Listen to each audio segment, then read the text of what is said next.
குறிப்பா நகர் வெஸ்டா இருக்கக்கூடிய தங்கம் காலனியில் இருக்கக்கூடிய நான் அங்கிருந்து ஒரு 1/2 வர வேண்டியது.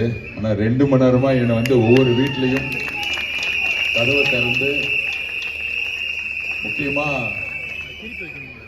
அம்மாக்கள் இருக்கக்கூடிய மொத்த குடும்பமும், அம்மாவும் சரி, பொதுவா அப்பாக்கள்லாம் வந்து திமுக ஓட்டு போட்டுட்டு இருந்தாங்க. இப்ப அம்மாவும் சரி, தன்னுடைய பசங்களும் சரி, குட்டி குழந்தைங்களும் சரி, அப்பா கையை பிடிச்சி இழுத்துட்டு வந்து இன்னைக்கு ஃபுல்லா வெளிவாக்கத்தை பாக்குற வீட்டு கதவை திறந்து கேட்டுக்கிட்டு எல்லாரும் நின்றுட்டு இருக்காங்க. ஸோ அதனாலதான் வர்றதுக்கு லேட் ஆயிடுச்சு. அதுவும் இல்லாம இங்க இருக்கக்கூடிய ஒவ்வொரு அம்மாக்கள், என்னுடைய தங்கைகள், ஃப்ரெண்ட்ஸ் எல்லோருக்கும் என்னுடைய வணக்கம். அப்புறம் இந்த மொட்டை மாட்டில இருந்து பார்த்துருக்கூடிய என்னுடைய ஃபேமிலி ரொம்ப நேரமா வெயிட் பண்ணிட்டு இருந்தாங்களா, ரொம்ப நன்றி, தேங்க்யூ.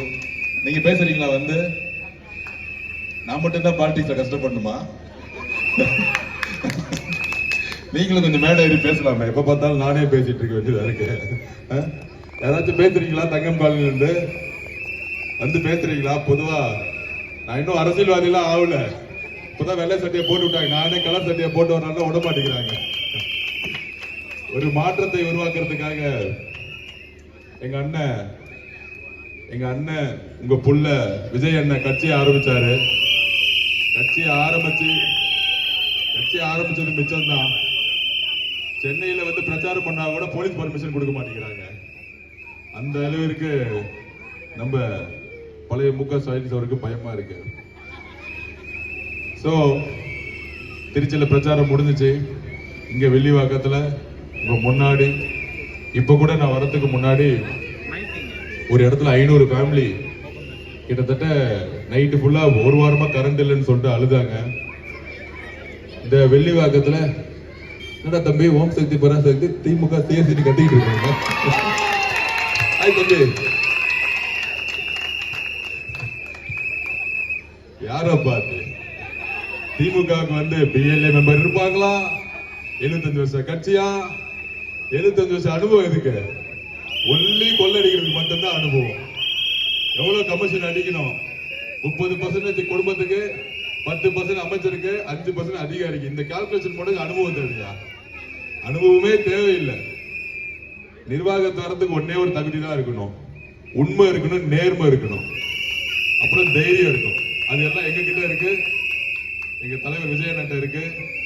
அவர் ஏற்கனவே சொல்லிட்டாரு, 1 ரூபாய் நான் தொட மாட்டேன் ஆட்சிக்கு வந்துட்டான்னு சொல்லிட்டாரு. 10% சொன்னாங்க, அப்புறம் 25% சொன்னாங்க. இப்ப என்ன சொல்லிட்டு இருக்காங்கன்னா, அவர் கிங் மேக்கர் தான் ஆவாரு.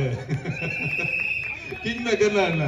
யாரும் முதலமைச்சர் ஆக மாட்டாங்க, இவர் சொல்றதுதான் முதலமைச்சர் அப்படின்னு இன்னில இருந்து மதியானத்துல ஆரம்பிச்சுட்டாங்க ஒரு குரூப்.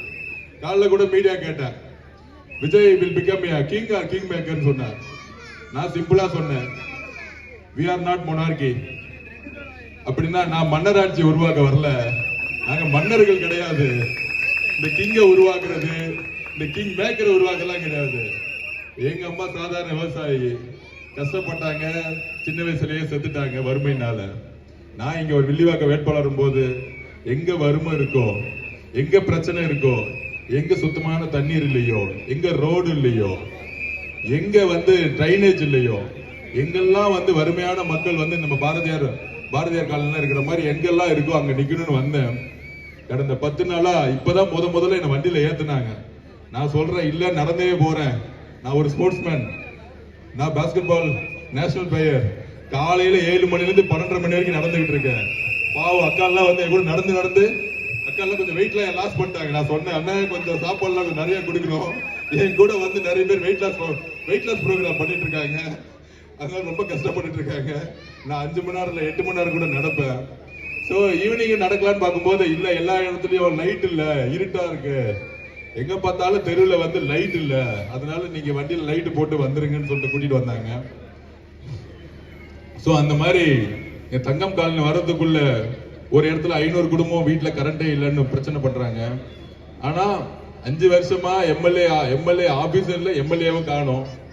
அதுக்கு முன்னாடி இருந்தவரை ரியல் எஸ்டேட் ரவுடித்தனம் பண்ணிட்டு இருந்தாரு. அவர் பேர் ரங்கராஜன் ஏதோ சொல்றாங்க. ஆக்சுவலா அவர் பேரும் தெரியல. 10 வருஷமா வெள்ளிவாக்கம் வந்து புறக்கணிக்கப்பட்டிருக்கு. இதெல்லாம் மாற்றணும். ஒரே ஒரு முறை நீங்க வாய்ப்பு கொடுத்து பாருங்க. நான் ஏன் ஒரு முறை வாய்ப்பு கேட்கிறேன்னா, ஒரு முறை கொடுத்துட்டீங்கன்னா கடைசி வரைக்கும் வாழ்க்கை முழுசும் நீங்க வந்து வாய்ப்பு கொடுத்துட்டே இருப்பீங்க. உங்களுக்கு தெரியும், ஆப்போசிட்ல இருக்கக்கூடிய டிஎம்கே இருக்க ஒன்னே ஒண்ணுதான். பாவம் அந்த வேட்பாளர் அண்ணா நகர்ல நிக்க வேண்டியது அழுவ வச்சு நீங்க கூட்டிட்டு வந்துட்டாங்க. முதல் நாளே அழுதாரு, இப்ப வரைக்கும் அழுதுட்டே இருப்பாரு. நெக்ஸ்ட் மாசம் 4ஆம் தேதி அழுதுகிட்டு அப்படியே அண்ணா நகர் போயிடுவாரு. என் வீட ஷூட் பண்ணிட்டு நான் இங்க வந்துட்டேன், இப்ப முடிஞ்சிட்டு நான் அங்கதான் தங்க போறேன். சோ அதனால என்னுடைய அம்மாக்களா இருக்கக்கூடிய என்னுடைய ஃப்ரெண்ட்ஸ், என்னுடைய தங்கைகள், என்னுடைய குடும்பம், எனக்கு சின்ன வயசுலயே அம்மாவை நான் இழந்துட்டேன். இந்த குடும்பத்துல ஒரு என்ன வேட்பாளரா பார்க்காதீங்க, ஏன் எம்எல்ஏ ஆனா, ஏன் மினிஸ்டர் ஆனா கூட என்ன அப்படி பார்க்காதீங்க. இங்க இருக்கக்கூடிய ஒவ்வொரு குடும்பத்திலயும் என்ன ஒரு மகனா உங்களை பாருங்க, ஒரு அண்ணனா பாருங்க, ஒரு தம்பியா பாருங்க. இது ஏதோ நான் தேர்தலுக்காக சொல்றேன்னு நினைக்காதீங்க. நான் அன்னைக்கு லாஸ்ட் டைம் வந்து நாங்க உட்கார்ந்துட்டு இருக்கும்போது பாட்டில வச்சு என்னுடைய அம்மா மாதிரி ஒரு வயசுல வந்து அடிச்சாங்க, ஹாஸ்பிட்டல் அட்மிட் ஆனாங்க. அன்னைக்கு நான் உணர்ச்சி வசப்பட்டு ஒன்று சொன்னேன். எனக்கு வந்து சின்ன வயசுல 4 வயசுலயே அம்மா எல்லாம் இறந்துட்டாங்க.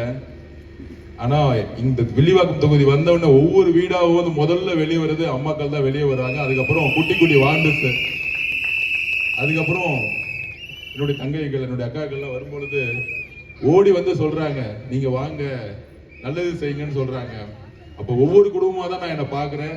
எனக்கு இப்ப வந்து அம்மாவை இழந்த ஒரு ஃபீலிங் வந்து நீங்க குறைஞ்சிட்டீங்க. இங்க இருக்கிறவங்க எல்லாருமே, இங்க இருக்கக்கூடிய எல்லாரும், நம்ம லட்சுமி அக்கா, இங்க இருக்கக்கூடியவங்க எல்லாருமே இந்த ஒரு 20 நாளா நானும் பார்த்துட்டு இருக்கேன். ஒரு சாப்பாடெல்லாம் வீட்டுக்குள்ள கூட்டு போய் சாப்பாடா கொடுக்குறீங்க. அந்த அளவுக்கு ஒரு அன்பு இங்க இருக்கக்கூடிய வில்லிவாக்கத்துல. ஆப்போசிட் இருக்கவங்களுக்கு ஒன்னே ஒண்ணுதான் தெரியும், ஒரு 100 கோடி ரூபாய் பேக் எடுத்து வந்துட்டாரு. பாரதி நகர், அந்த நகர், இந்த நகருக்கு 10,000 ரூபாய் 5,000 ரூபாய் டிஸ்ட்ரிபியூட் பண்ண ஆரம்பிச்சுட்டாங்க. உங்ககிட்ட ஒன்னே ஒண்ணுதான் நான் ரிக்வஸ்ட் பண்றேன், நான் வந்து வீட்டுக்குள்ள வந்து உங்களுக்கு 5,000 ரூபாய் 3,000 ரூபாய் கொடுக்க போறது இல்ல.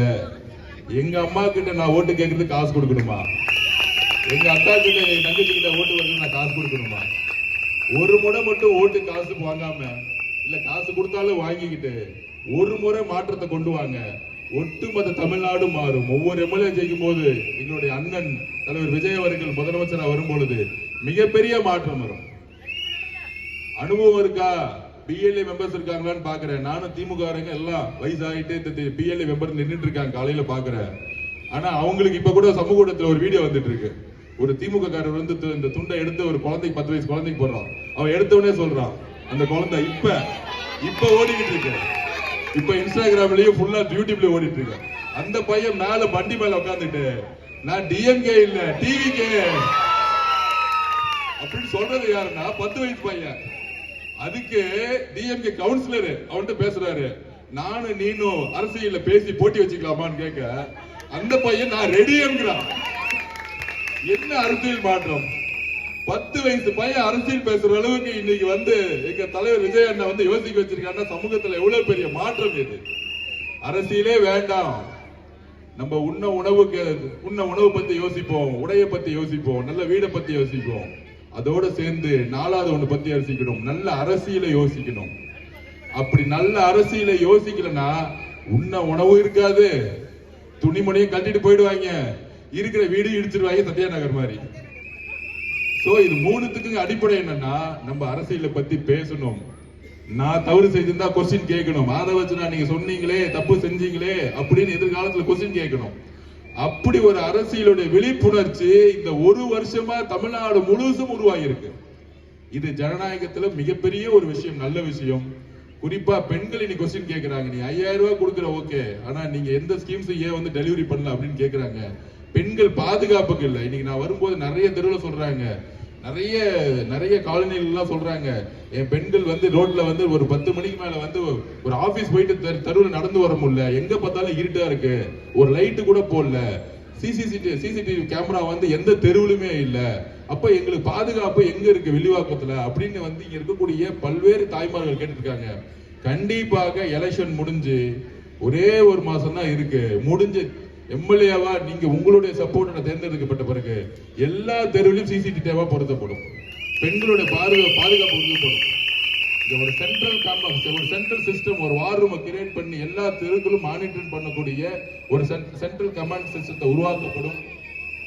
அப்புறம் இன்னொரு பிரச்சனை இருக்கு வில்லிவாக்கத்துல வரும்போது, அது வந்து எனக்கு வந்து ஒரு ஷாக்கிங்கா இருந்துச்சு. 6 மாசத்துக்கு முன்னாடியே எனக்கு தெரியும்.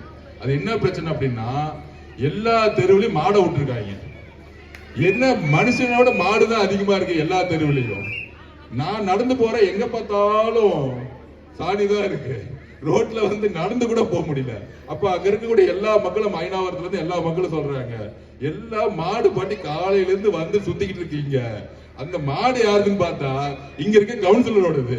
ஏண்டா எந்த வியாபாரம் பண்ணு ஒரு அளவே இல்லையா? மாடை வளர்த்து மக்கள் கிட்ட விடுவீங்களா? இதெல்லாம் கேட்டா ஏன் கோவப்படுறீங்க நம்மள பார்த்து சொல்லுவாங்க. அப்படி இங்க இருக்கக்கூடிய மக்கள் ஒரு மாற்றத்தை தமிழ்நாட்டுல முதல் முறையில எம்ஜிஆருக்கு அப்புறம் நான் சொல்றேன் 2011 நடந்துச்சு. அம்மா ஜெயலலிதா அம்மா 2011 இந்த திமுக ஒரு பெரிய கூட்டணி உருவாக்குறாங்க. எப்ப பார்த்தாலும் கூட்டணி கூட்டணின்னு சொல்றாங்களே. கலைஞரும் காங்கிரஸ் கம்யூனிஸ்ட் விசிக எல்லாரும் சேர்ந்து ஒரு பெரிய கூட்டணியை உருவாக்குனாங்க. ஆனா எதிர்கட்சியா கூட வர முடியல. எப்பொழுதும் திமுக 2வது தாட்டி ஜெயிச்சதா சரித்திரமே கிடையாது. நான் திருப்பி சொல்றேன். சும்மா மீடியா ஒரு 200 பேர் வந்து யூடியூப்ல உட்கார வச்சுக்கிட்டு ஒண்ணுமே பண்ணல. எங்க தலைவர் எங்க அண்ணன் விஜய் அண்ணன் சினிமா விட்டுட்டு 300-400 கூட சம்பளத்தை விட்டுட்டு வந்துட்டு நான் மக்கள் நல செய்ய போறேன்னு வராங்க. ஆனா திமுக ஜெயிச்ச பிறகு என்ன பண்ணாங்க? ரெட் ஜெயின்ட்ங்கிற ஒரு நிறுவனத்தை உருவாக்கி வாரம் ஒரு படம் ரிலீஸ் ஆகுது. நீங்க தியேட்டர்ல போய் பாப்பீங்களா? என்ன பேர் வருது? Red giant. ப்ரொடியூசர் யார் வந்து அதுக்கு தலைவர் யாருன்னா இன்பநிதி. 20 வயசு பையன் 1000 கோடி ரூபாய்க்கு வந்து ஒரு சினிமா எடுக்கிறாங்கன்னா அந்த பணம் எங்க இருந்து வந்துச்சு? இதை நாங்க தட்டி கேட்கிறோம். வேற யாரும் இல்ல. இதுவே புரட்சி தலைவர் அம்மா இருந்தா என்ன தூக்கி ஜெயில போட்டு குடும்பத்தையே உள்ள வச்சிருப்பாங்க, இந்த மாதிரி சினிமா தேட்டர்ல எடுத்துட்டு இருந்தா. ஆனா இன்னைக்கு யாருமே எதிர்த்து கேட்க முடியாதனால நாங்க மட்டும்தான் எந்த தைரியமா துணிவா இருந்தாலும் எல்லாத்தையும் எதிர்த்து நிக்கிறோம். அதனாலதான் எங்களுக்கான எல்லா அழுத்தமும் மீடியாலையும் யூடியூப்லயும் எங்களுக்கு எதிரான எல்லா தவறான கருத்துக்கள், என்ன பத்தி தலைவரை பத்தி பொய்யா தவறுகான தகவல். ஆனால் மக்கள் உண்மையை நம்புறாங்க. ஏன்னா ஆட்சியில் இருந்தது யாரு? அவங்கதான். திமுக தான் ஆட்சியில் இன்னைக்கு வரைக்கும் இருக்கிறாங்க. ஆனா எதுவுமே செய்யல, ஒன்லி விளம்பரம் தான். அப்படி திமுக எதுவுமே செய்யாம இங்க இருக்கக்கூடிய எம்எல்ஏவும் சரி, எம்எல்ஏ ஆபீஸும் போடாம வெறும் வாரிசுகளுக்கு எம்எல்ஏ கொடுக்கறதுனால என்ன ஆக போகுது? என்னுடைய வரலாறு எல்லாருக்குமே தெரியும். எங்க அம்மா ஒரு விவசாயி, வறுமையிலே சின்ன வயசுலயே வந்து இறந்துட்டாங்க. சின்ன வயசுலயே ஒண்ணுமே இல்லாம ஸ்போர்ட்ஸ் ஹாஸ்டல்ல வளர்ந்தேன். நேஷனல் பிளேயர் ஆனேன். இன்னைக்கு இந்தியாவோட பிரசிடென்டா, பாஸ்கெட்பால் ஃபெடரேஷன் ஆஃப் இந்தியாவோட பிரசிடென்டா இருந்தேன். ஒரு பிசினஸ் பண்ணேன், அதையும் வித்துட்டு இன்னைக்கு அரசியலுக்கு வந்துட்டோம். எங்க கட்சியில் இருக்கக்கூடிய ஒவ்வொரு வேட்பாளர்களும், ராயபுரத்துல இருக்கிற ஒரு வேட்பாளர், அவர் யார் தெரியுங்களா? சாதாரண ஆட்டோ ஓட்டக்கூடிய ஒரு சாதாரண ஆளை இன்னைக்கு தமிழக வெற்றி கழகம் வேட்பாளர் ஆயிருக்கு. இந்த துணிச்சல் தமிழக வெற்றி, இந்த துணிச்சல் திமுக இருக்கா? ஒரு சாதாரண ஒரு ஆட்டோ ஓட்டக்கூடிய அண்ணனை தூக்கி இன்னைக்கு ராயபுரத்துல வேட்பாளர் ஆகி இருக்காரு. எத்தனை பெண்களுக்கு வந்து கையில 10,000 ரூபாய் கூட அவங்க வேட்பாளர் இருக்காங்க. 180 வேட்பாளர்களுக்கு கையில 2 லட்சம் ரூபாய் கூட பணம் கிடையாது. ஆனா இன்னைக்கு வேட்பாளர் இருக்காங்க. எங்க அண்ணன், எங்க தலைவர் வேட்பாளர்களை பணத்தை பார்த்து உருவாக்கல, நல்ல மனசும் நல்ல எண்ணமும் உழைக்கக்கூடிய தகுதி இருக்கவங்களை உருவாக்கி இருக்காங்க. இந்த தேர்தல் பணபலத்துக்கும் ஒரு உண்மையான நேர்மையான ஒரு ஆட்சி உருவாக்குமான தேர்தல். கண்டிப்பா உங்களுடைய சப்போர்ட், உங்க வீடு தேடியே 3000 ரூபாய் 5000 ரூபாய் கொடுக்க வருவாங்க. எல்லாம் நம்மளுடைய பணம் தான். எல்லாம் வாங்கி திருப்பியும் மக்களுக்கு நீங்க சர்வீஸ் பண்ணி ஒரு நல்ல வேட்பாளரை, உங்களுடைய மனசரிய எங்க தலைவர் விஜய் அவர்கள் முதலமைச்சர் ஆகணும்னா ஒவ்வொரு வேட்பாளரும் ஜெயிக்கணும். ஆதவாஜினாங்கிறது உங்களுடைய வீட்டோடைய ஒரு மகனாவும் தம்பியாவும் அண்ணனாவும் எடுத்துக்கிட்டு எங்களை வெற்றி பெற வைங்க. ஓட்டு கேட்க இன்னைக்கு வந்த மாதிரியே ஒவ்வொரு 3 மாசமும் இந்த தெருவில் நான் நடந்து வந்து உங்ககிட்ட என்ன பிரச்சனை நான் கேட்புங்கிற சத்திய பிரமாணம் கொடுக்குறேன். நான் அதை நான் பதிவு பண்றேன். அதனால இங்க இருக்கக்கூடிய எல்லாருக்கும் நான் சொல்றேன், இந்த சத்தியத்தை இந்த எல்லா கேமராவும் ரெக்கார்ட் ஆயிட்டு இருக்கு. அதனால இந்த சத்தியத்தை ஒவ்வொரு 3 மாசமும் என்னுடைய சொத்து கணக்குகளை நான் வெளியிடுவேன் மக்கள் கிட்ட. நான் மட்டும் இல்ல, தமிழக வெற்றி கழகத்தோட எல்லா எம்எல்ஏ வேட்பாளர்களும் எம்எல்ஏ ஆனவங்களும் வெளியிடுவாங்கிறத பதிவு செய்து, வில்லிவாக்கத்துல உங்களுக்கு தெரியும் இன்னைக்கு வந்திருக்க வேண்டியது அண்ணன் விஜய் அவர்கள், தலைவர் விஜய் அவர்கள் வந்திருக்க வேண்டியது. திருச்சியில பிரச்சாரம் பண்ண விட்டாங்க, ஆனா சென்னையில பிரச்சாரம் பண்ண விடவே மாட்டேங்கிறாங்க. அதுக்கு காரணம் என்ன தெரியுமா? 16 தொகுதியில 13-14 தொகுதி டிஎம்கே வாஷ் அவுட் ஆயிட்டு இருக்கு. எங்க போனாலும் திமுக இருக்கு. நீங்க பாத்திருக்கீங்களா? முன்னாடில 2021 எல்லா பக்கமும் திமுக வந்து கேம்பெயின் பண்ணிட்டு இருப்பாங்க, பிரச்சாரம் பண்ணிட்டு இருப்பாங்க. ஆர்கே நகர்ல யாரு வேட்பாளர்னு தெரியல, குளத்தூர்ல முதலமைச்சர் ஸ்டாலின் வரவே இல்லை நம்ம பிரச்சாரம் பண்ணிட்டு இருந்து. எல்லா இடத்திலையுமே திமுக வேட்பாளர்கள் எங்க இருக்காங்கன்னே தெரியல. அந்த அளவிற்கு தமிழக வெற்றி கழகத்தோடைய வேட்பாளர்கள் பின்னாடி மக்கள் அணியா சொல்லிட்டு இருக்காங்க. சென்னை முழுசும் திமுக மிகப்பெரிய வாஷ் அவுட் ஆயிட்டு இருக்கு. இதை நீங்க களத்திலேயே பாப்பீங்க. அதனாலதான் வில்லிவாக்கத்துல பர்மிஷன் கொடுத்துட்டு அப்படியே அவர் வீட்டுக்கு போக சொன்னாங்க நம்மளுடைய காவல்துறை. அந்த காவல்துறை யார் செயல்பட வைக்கிறது? முன்னாள் முதலமைச்சர் மு க ஸ்டாலின் அவர்கள். இன்னைக்கு அதனாலதான் பிரஸ் மீட் கொடுத்தேன். அவர் ஒரு பிரச்சாரத்தை திருப்பி முடக்கிட்டு இருக்காங்க. உடனே டிவி டிபேட் ஈவினிங் ஓடிட்டு இருக்கு. இந்த பிரச்சாரத்தை முழங்குவது தமிழக வெற்றி கழகமா இல்ல காவல்துறையா? தமிழக வெற்றி கழகம் எதுக்குப்பா முடக்க போகுது பிரச்சாரத்தை? டிவில இருக்கவங்க எல்லாம் பேக்கேஜ்ல காசு வாங்கிட்டு என்ன பேசணும்னு தெரியாமலேயே பேசிட்டு உட்கார்ந்துட்டு இருக்காங்க. நாங்க பர்மிஷன் கேட்கிறோம். லெட்டர் கொடுத்தாங்க. என்ன கொடுத்தாங்க? வெள்ளிவாக்கத்துக்கு காலையில 12 1 கொடுத்தாங்க. டி நகருக்கு நாங்க கேட்ட பர்மிஷன் 2 to 6. ஏன்னா இங்க இருந்து போகக்கூடிய டைம் ஆயிடும் அப்படின்னு 1 மணி நேரம் பர்மிஷன் கொடுத்து போயிடுவோம். 2 to 6 பர்மிஷன் கொடுத்துட்டு 1 மணி நேரத்துல அதை கேன்சல் பண்ணிட்டு திடீர்னு 2 to 3 சும்மா 1 மணி நேரம் பேரு கொடுத்துட்டு போயிட்டாங்க. ஏன்னா எங்க மேல பழி சொல்லணும்ல, அதிகமான கூட்டம் வந்துச்சுன்னா திருப்பி கரூர் மாதிரி ஒரு பிரச்சனையை உருவாக்கணும்ல. இதுதான் திமுக இன்னைக்கும் காவல்துறையை வச்சு செயல்பட்டு இருக்கு. எங்களுடைய இங்க இருக்கக்கூடிய ஒவ்வொரு குடும்பத்திற்கும் நான் வாக்குறுதி கொடுக்கிறேன். இங்க இருக்கக்கூடிய கழிவுநீர் பிரச்சனையா இருக்கட்டும், டிரைனேஜ் இஷ்யூவா இருக்கட்டும், குடிக்க தண்ணி குழாயில கூட வீட்டுல வரல, வாழ்க்கை ஃபுல்லா கேன் வாட்டர் வாங்கி காசு போயிட்டு நினைக்கிறேன். ஒவ்வொரு இடத்துலயும் ஒவ்வொரு பிரச்சனை இருந்திருக்கு. சோ இந்த பிரச்சனைகளை கடந்த 10 நாளா நான் எந்த வண்டி யூஸ் பண்ணாம எல்லா தெருவிலும் நடந்து யாரு சொல்றாங்களோ நானே புரிஞ்சுக்கிட்டு இருக்கேன்.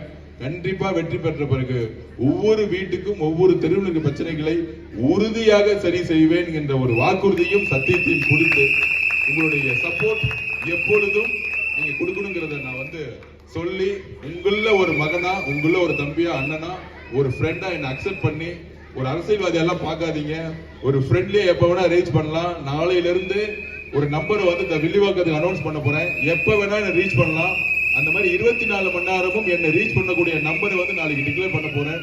எப்ப வேணாலும் தொடர்பு கொள்ளலாம். எந்த பிரச்சனை இருந்தாலும் முதல்ல நான் நிப்பங்கிறத சொல்லி உங்களோட நான் ஏதோ எலெக்ஷன் நின்ன ஓட்டு போட்டேன் அதுக்கப்புறம் எம்எல்ஏ இல்லாம உங்களோட என்னுடைய வாழ்க்கை முழுசும் என்னுடைய பயணத்தை உங்களோட தொடரணும்னு நினைக்கிறேன். நன்றி, வணக்கம்.